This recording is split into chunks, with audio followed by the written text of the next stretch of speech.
Oke, selamat malam, sahabat Mutakin Suling di manapun berada. Kembali bareng saya. Ini baru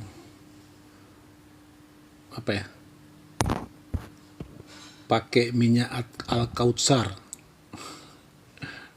sehingga langsung tumbuh yang namanya janggot dan jenggot. Padahal aslinya ini sudah putih semua, mau mendekati putih semua.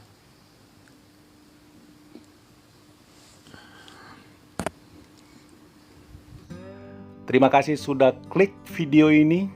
Jangan lupa utus, kamu like lagi. Jangan lupa di subscribe. Habis di subscribe, tekan lagi DP lonceng notifikasinya. Oke brother, selamat menonton.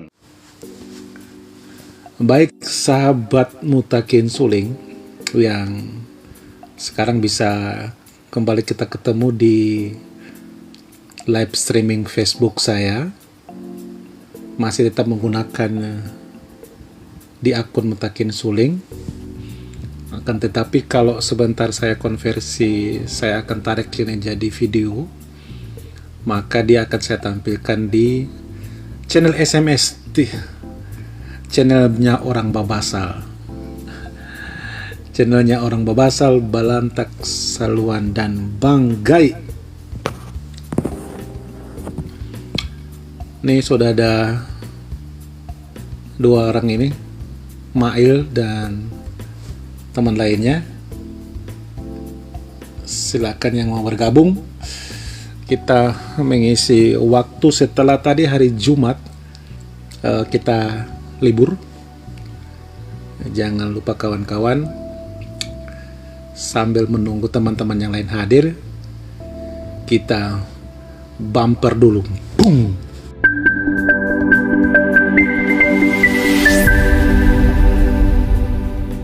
Oke, masih tetap di channel SMS sahabat Mutakin Suling, channelnya orang Babasal yang bisa menguak berbagai problem, berbagai informasi, isu-isu apapun itu kita bedah di sini.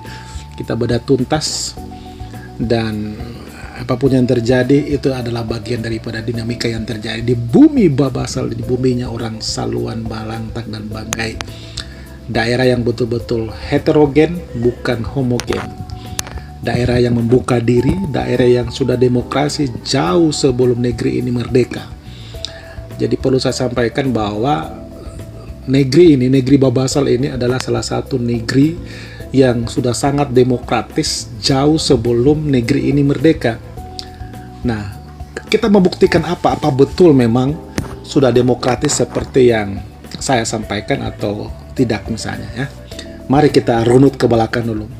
Kenapa sampai dibilang negeri Babasal ini negeri yang sudah sangat demokratis, sehingga terjadilah sebuah kehidupan yang luar biasa, kawin main antar semua suku yang ada di negeri ini, dan betul-betul Kabupaten Banggai menjadi satu daerah yang sangat indah, sangat kuat, dan sangat solid keberagamannya, sehingga banyak orang nyaman untuk tinggal di Banggai sini, kecuali orang-orang yang tidak memahami tentang demokrasi atau solidnya kebersamaan pada orang-orang Babasal.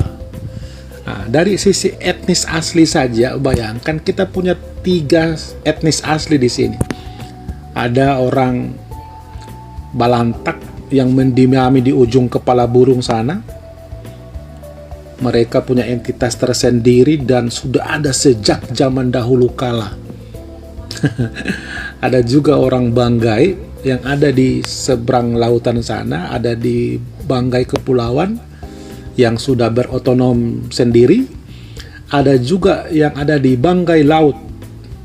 Nah, di mana Banggai Laut itu cikal bakal adanya penggunaan daerah Kabupaten Banggai. Kan kita ingat bahwa Balantak ada di kepala burung, lalu kemudian Banggai ada di Peling sana, ada di Bangkep dan di Balut, Lalu kemudian yang mendiami dominan di darat ini adalah saluan, kan? Nah, lalu kemudian kenapa menggunakan nama daerah menjadi daerah Kabupaten Banggai gitu? Nah, karena histori daripada perjalanan panjang bahwa kita dulu adalah kerajaan Banggai jauh sebelum kita bergabung masih zaman-zaman Swapraja. Ya, Swapraja, lalu kemudian di tahun 1960 kita menjadi daerah yang berotonom sehingga kita tetap menggunakan nama kabupaten kita menjadi nama Kabupaten Banggai. Lalu kalau sekarang kita sudah punya kayak ibu kandungnya ada di Banggai, lalu kemudian Banggai itu sudah pecah lagi, sudah ada lagi anak otonomi daerah baru yaitu Banggai Kepulauan dan Banggai Laut. Nah, jadi 3 Banggai Basudara, jadi torang semua Basudara atau Banggai Basudara, atau dulu dari zaman kerajaan Majapahit misalnya, kerajaan Banggai itu sudah tercatat di dalam Benggawi, namanya Benggawi, ya kan? Makanya biasa ada istilah Benggawi atau itu dia cikal bakalnya. Jadi kita adalah sebuah daerah yang sudah nation sendiri. Kita sudah menjadi sebuah negara besar saat kala itu. Jauh sebelum negeri Indonesia ini berdiri tahun 1945, kita sudah menjadi sebuah negara nation yang dalam bentuk dia kerajaan.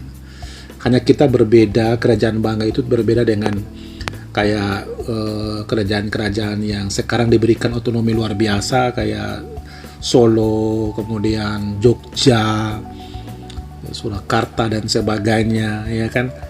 Nah, kita saat tahun 1960 ketika kita sudah bergabung, kita menjadi daerah berotonom. Nah, kita tidak lagi menjadi sebuah, karena sudah merdeka lah kita bukan lagi sebuah kerajaan, tetapi kita sudah bergabung di NKRI. Jadi SEP NKRI harga mati. Namun biasanya ya kita mendengar ada fanatisme dalam ruang politik praktis, selalu itu muncul ya, budaya politik entitas politik identitas gitu, yang kadang-kadang membawa istilah-istilah putra daerah, anak negeri dan sebagainya. Padahal kita sudah berada di sebuah nation besar, Negara Kesatuan Republik Indonesia. Maka identitas itu perlu sebagai sebuah jati diri yang harus kita jaga. Kita harus bangga mempunyai satu daerah yang punya ciri khas dengan punya identitas juga, yang biasa istilahnya Babasal, Banggai, Belantak, Saluan. Dan ada satu kelompok kecil, sebuah kelompok budaya yang hari ini juga menampakkan dirinya yang sebenarnya sudah ada, ya, yaitu Andio. Andio itu ada di sekitaran Luk Timur sana, di Tangeban dan sekitarnya, Andala dan sekitarnya, Masama dan sekitarnya. Ada yang namanya Andio. Ya, jadi biasa kadang-kadang kita dulu hanya menggunakan misalnya Babasal, kita juga bisa menggunakan yang namanya Babasalan karena ada entitas atau ada kelompok atau terah daripada Andio. Dimana kalau kita memperhatikan secara detail tentang budaya Andio itu, kalau didalami itu agak unik dia. Dari cara pembawaannya, dari aksen bahasanya juga itu agak jadi seakan-akan ada campuran sedikit, ada Balantaknya dan ada juga Saluannya. Jadi ada Balantaknya, ada Saluannya. Kalau kita mempelajari atau mendengarkan orang Andio itu berdiskusi atau bicara sesama mereka, masih ada beberapa desa yang menggunakan bahasa-bahasa mereka yang ketahuan ini ayah. Jadi kalau orang tidak terlalu paham, maka kedengarannya ini bahasa Balantak atau bahasa Saluan ya. Jadi dia seakan-akan perpaduan dua bahasa tersebut, tetapi punya ciri khas prasa-prasa yang besar dan itu unik dia. Nah, kalau teman-teman ingin mendalami tentang budaya, tentang Andio, ya bisa juga saya referensikan untuk berdiskusi dengan ada wartawan yang saya kenal juga, beliau yang kecil-kecil itu dia bagus juga. Atau misalnya ke tokoh akademisi yang hari ini menduduki jabatan sebagai wakil rektor 1. Ada senior saya di HMI, senior di KAHMI, yaitu Pak Dr. Isnanto Bija, sarjana hukum, magister hukum. Beliau sekarang dulu mantan dekan Fakultas Hukum di Untika, hari ini posisi beliau sudah sebagai wakil rektor 1. Ya, jadi wakil rektor 1 beliau. Nah, silakan kalau teman-teman ingin menggali lebih dalam lagi tentang budaya dari suku yang satu ini, yaitu Andio, yang juga bagian daripada Babasal selama ini, yang masih sedikit orang untuk mempelajari itu. Jadi saya referensikan untuk silakan menemui beliau untuk mendiskusikan. Lebih bagus juga kalau teman-teman di waktu weekend itu bisa main ke rumah beliau di sana, di mana rumah beliau unik, rumah tolo orang Saluan bilang, ya rumah tinggi, karena ciri khas kita di Sulawesi itu menggunakan rumah tinggi itu, dan sangat indah. Saya walaupun belum sempat ke sana, pengen kapan-kapan ke sana untuk berdiskusi sama beliau terkait tentang Andio ini. Saya sudah banyak melihat daripada foto-foto yang sempat beliau upload di Facebook. Dia punya buah-buahan yang banyak, dia punya taman-taman bunga yang hebat, dia punya susunan meja-meja yang dasarnya ada batu-batu, dia punya musola yang indah, adem sekali teman-teman. Jadi silakan nanti menghubung, siapa tidak kenal dengan Pak Doktor kita di Untika, salah satu dokter hebat kita yang hari ini menduduki wakil rektor 1, yaitu Bang Nanto atau Isnanto Bija, Dr. Isnanto Bija, sarjana hukum, magister hukum. Nah, itu kalau menyangkut budaya tentang babasalan yang sempat saya sampaikan tadi. Nah, yang menarik unik, kenapa saya bilang dia menjadi daerah yang sudah demokrasi jauh sebelum negeri ini merdeka, karena memang kita di Kerajaan Banggai dulu itu tidak mengenal namanya putra mahkota. Yang ada adalah kesepakatan dari Basalok Sangkap. Ada 4 tokoh orang penentu, dia kayak MPR DPR-nya dia. Mereka mengukuhkan kerajaan-kerajaan kita.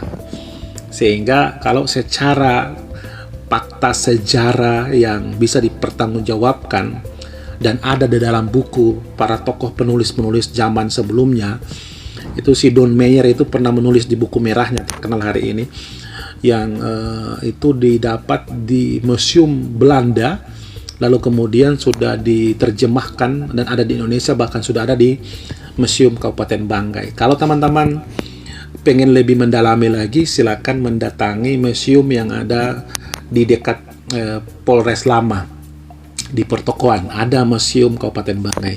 Di sana banyak terdapat tentang cerita-cerita sejarah kerajaan Banggai dari zaman-zaman beberapa raja-raja kita, atau mondok kita, atau tutuk kita.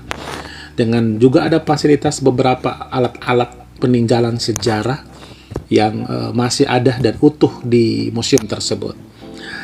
Nah, sejak saat itulah makanya saya bilang kenapa di Banggai ini sudah demokrasi jauh sebelum negeri ini merdeka. Ya karena memang saat itu kita sudah membuka diri, ada budaya-budaya yang tidak membatasi dengan siapapun. Sehingga ingat, ketika kita berada di daerah konflik, ya, kita berbatasan dengan daerah konflik Poso misalnya. Kita dekat dengan daerah konflik Poso, tapi kita tidak pernah kena yang namanya potensi konflik perpecahan antara sesama saudara-saudara kita yang lainnya. Nah, sehingga sampai detik ini potensi-potensi perpecahan itu tidak terjadi. Karena apa? Kita sudah kawin-mawin. Sudah kawin-mawin dengan orang Jawa, orang Bugis, orang Gorontalo, orang Muna, orang Bajo, pokoknya orang apapun, sampai orang Papua juga ada di sini. Yang tidak ada adalah orang dari planet Mars misalnya, atau alien. Nah, oleh sebab itu teman-teman, perlu kami sampaikan bahwa Banggai itu adalah satu daerah yang sangat luar biasa, cocok untuk orang yang mau hidup damai, berinvestasi dan sebagainya. Apalagi bukan lagi rahasia umum bahwa kita satu daerah yang kaya raya sumber daya alamnya. Kita punya emas, kita punya nikel, kita punya minyak, kita punya gas, kita punya semen, kita orang punya ikan, banyak sekali. Belum agrowisata. Nah, teman-teman pemuda, teman-teman siapapun Anda yang menyaksikan live streaming daripada Facebook saya ini, baik yang ada di Kabupaten Banggai maupun yang di luar Kabupaten Banggai, marilah sama-sama kita kelola. Kita jaga negeri kita ini, kita bangun negeri kita ini dengan keberagaman suku yang ada, dengan catatan menghormati yang namanya simbol-simbol kearifan lokal. Karena kearifan lokal itu menjadi identitas perekat kita semua dan saling bergandeng tangan, sehingga ya kita welcome dengan siapapun yang mau membangun negeri ini. Nah, coba kita lihat ya, hari ini di mana-mana tren potensi-potensi wisata kita sangat banyak. Tinggal mungkin bagaimana masyarakat itu bekerja sama dengan dinas pariwisata, bermitra dengan desa, kecamatan. Lalu kemudian kelompok-kelompok muda, ada Karang Taruna, ada KNPI maupun ormas lainnya, paguyuban, untuk sama-sama bergandeng tangan kita berkoordinasi dengan semua stakeholder yang ada di desa maupun yang ada di kecamatan. Lalu kemudian berkomunikasilah dengan di kabupaten ada dinas pariwisata dan dinas-dinas lain yang terkait. Lalu kemudian apa konsep yang akan kita angkat dari potensi daerah, desa-desa kita, kecamatan kita maupun wilayah di mana kita mendiami daerah tersebut. Karena lagi-lagi saya katakan bahwa kalau kita memapping persoalan potensi sumber daya alam kita di daerah kita masing-masing, Banggai ini kaya raya kawan-kawan. Jadi boleh maambang ya, boleh maambang kat te kampung to, karena manjo sebenarnya isi perut bumi yang ada di dalam kandungan di daerah kita masing-masing gitu. Nah sayang kalau hampir semua investor dari luar yang masuk, lalu kemudian kita olah mentontoi, mbak bisa apa nau baunto, ya kan? Jadi kalau olah mentontoi, lalu kemudian muncul adalah keresahan, kira-kira apa saya bisa bersaing? Apakah aku bisa bekerja di ruang-ruang yang ada, apalagi yang bersentuhan dengan skill? Ya, atau karena terkadang kita hanya menempati pada posisi yang unskill misalnya. Ya, jadi harapan kita, padahal kita bisa kok. Hanya kemauan dan kita harus duduk bersama ketika ada kejanggalan, ada sesuatu yang mungkin tidak seirama atau tidak ada dalam pikiran kita, meragukan bagaimana komitmen AMDAL-nya. Bagaimana komitmennya tentang lingkungan, bagaimana komitmennya tentang tenaga kerja, bagaimana komitmennya tentang pengusaha-pengusaha lokal, itu kita bisa mempertanyakan. Bukan sesuatu yang tabu atau kita kemudian takut. Jangan nanti setelah progres berjalan, lalu kemudian kita memberikan kritikan-kritikan tidak dari awal. Padahal mungkin ada sosialisasi. Ya, kalau belum ada sosialisasi, kita minta kepada kecamatan, Pak Camat, atau misalnya ke dinas terkait misalnya, ya tolong kalau masuk investasi, wong kita dikasih opotoi mayasi, olaga na kami, dau sumbu apa na bau nu ayamai, mosiana komitmennya misalnya. Nah ini perlu juga kita dengarkan itu, agar supaya apa? Agar supaya ketika mereka kita tahu, oh ini perusahaan Sanggonyo Aide, berapa kebutuhan tenaga kerjanya, harus kita tahu juga. Oh membutuhkan di saat dia prakonstruksi mungkin dia butuh 1000 tenaga kerja atau ada 500 tenaga kerja. Jadi masyarakat, pemuda, tokoh masyarakat bisa melakukan kompensasi untuk karena di lingkungan kita, di wilayah kita, ya bagaimana tentang pembebasan lahannya, ya kan, apa harganya wajar atau tidak. Apakah kita sharing saja untuk silakan digunakan, tetapi kita hanya mendapatkan pendapatan dari perhitungan pembagian saham atau pendapatan berapa persen yang kita dapat, atau kita terlibat langsung di dalamnya. Sebenarnya banyak cara yang bisa dilakukan, kawan-kawan. Banyak cara bisa dilakukan. Nah, kemudian ketika dia mau prakonstruksi, tentu membutuhkan tenaga kerja, biar olamung bagale-gale got, bikin deker misalnya, membawa pagar. Ajo kan tidak harus lengkap benuah, tidak harus dari mereka semua. Masyarakat desa juga bisa. Nah, bagaimana bisa terlibat? Ya tawarkan diri bahwa kita membentuk kelompok-kelompok tenaga kerja lokal misalnya, atau pengusaha lokal juga bisa. Agar supaya mungkin kalau cuma untuk urusan angkat-angkat pasir atau apa, bisa menggunakan trek desa, bisa menggunakan trek orang per orang. Artinya apa? Ada simbiosis mutualisme antara pengusaha dari luar investor dengan pengusaha lokal dan tenaga kerja lokal. Ada kombinasi sehingga tidak terjadi potensi-potensi kecemburuan di dalam masyarakat. Itu yang jauh lebih penting. Karena terkadang-kadang ada investor masuk lurus-lurus hanya bersenggama dengan pemerintah, lalu kemudian bersenggama juga dengan pemerintah kecamatan atau desa misalnya, kemudian langsung mengeruk kekayaan isi perut bumi orang babasal misalnya. Nah, ini pasti saya yakin akan ada potensi konflik yang muncul, riak-riak kecil yang sulit untuk dipadamkan ketika tidak mampu atau tidak mempunyai formula yang tepat gitu.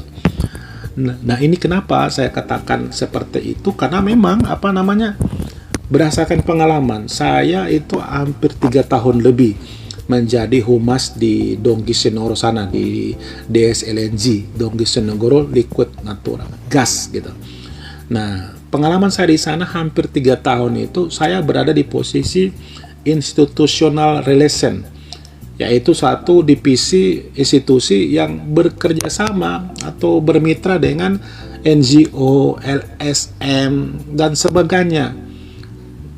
Nah, perlu kedekatan-kedekatan yang rasional untuk menjaga hubungan kemitraan yang baik misalnya, agar supaya tidak terjadi hal-hal yang berpotensi terganggunya potensi daripada kerjasama daripada teman-teman pengusaha. Nah, oleh sebab itu, keterlibatan pemuda, keterlibatan masyarakat di desa, kecamatan itu sangat penting agar supaya tidak terjadi miskomunikasi antara pengusaha yang mau berinvest di daerah tersebut dengan masyarakat lokal.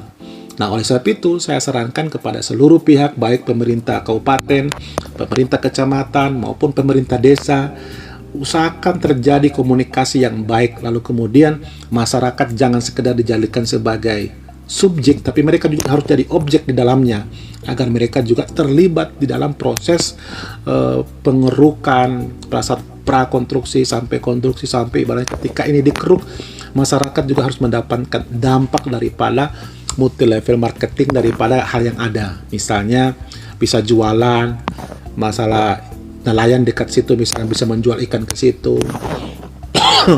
Kemudian para petani misalnya bisa menjual sayur-mayurnya untuk digunakan oleh tenaga kerja yang lain.